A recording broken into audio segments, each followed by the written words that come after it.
জানেন কি একজন শিব ভক্তের লক্ষণ ও তার জীবনধারা কেমন হয়?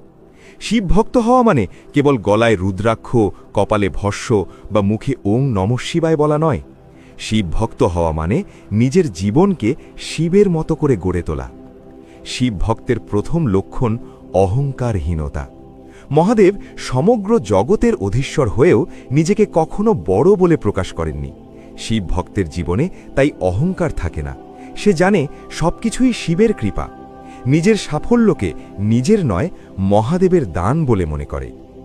ধৈর্য ও সহনশীলতা শিব ভক্তের অলঙ্কার। শিব নীলকণ্ঠ, বিষ পান করেও নীরব থেকেছেন। ঠিক তেমনি শিব ভক্ত জীবনের বিষাক্ত পরিস্থিতি সহ্য করতে জানে।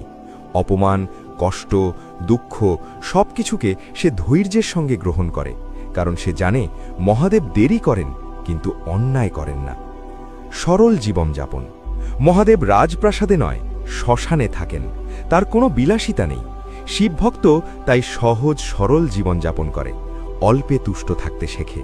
লোভ মোহ তার জীবনে স্থান পায় না। সত্য ও ন্যায়ের পথে চলা। শিব হলেন সত্যের প্রতীক। শিবভক্ত মিথ্যার আশ্রয় নিতে পারে না।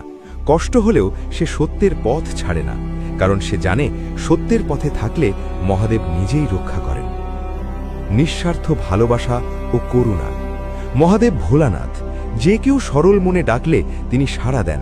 শিবভক্ত তেমনি উদার হৃদয়ের হয়। সে কাউকে ঠকায় না, কারো ক্ষতি করে না, সাধ্য অনুযায়ী মানুষের পাশে দাঁড়ায়। নীরবতা ও আত্মসংযম। শিব অধিকাংশ সময় নীরব। শিবভক্ত অকারণে কথা বলে না।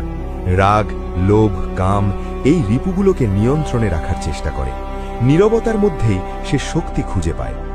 বিশ্বাস ও আত্মসমর্পণ। শিবভক্তের জীবনে সবচেয়ে বড় শক্তি হল বিশ্বাস। সবকিছু মহাদেবের হাতে ছেড়ে দিতে সে ভয় পায় না। জানে যা হচ্ছে ভালোর জন্যই হচ্ছে। এই আত্মসমর্পণই তার জীবনকে হালকা করে তোলে। শিবভক্তের জীবনধারা। শিবভক্ত প্রতিদিন পূজা করতে হবে এমন নয়, কিন্তু তার প্রতিটি কাজেই শিব চেতনা থাকে। কাজকে সে পূজা মনে করে, পরিশ্রমকে তপস্যা মনে করে, আর দুঃখকে মহাদেবের পরীক্ষা মনে করে। বিপদে ভেঙে না পড়া। যখন জীবনে সব দরজা বন্ধ হয়ে যায়, তখন শিবভক্ত একটাই দরজায় কড়া নাড়ে, শিবের দরজা। সে জানে সেখান থেকে কখনো নিরাশ হয়ে ফিরতে হয় না। প্রিয় ভক্তবৃন্দ, শিবভক্ত হওয়া মানে বাহ্যিক সাজ নয়, অন্তরের পরিবর্তন। যে মানুষ অহংকার ত্যাগ করে, ধৈর্য ধরে, সত্যের পথে চলে এবং সবকিছু মহাদেবের ওপর ছেড়ে দিতে পারে, সেই প্রকৃত শিবভক্ত।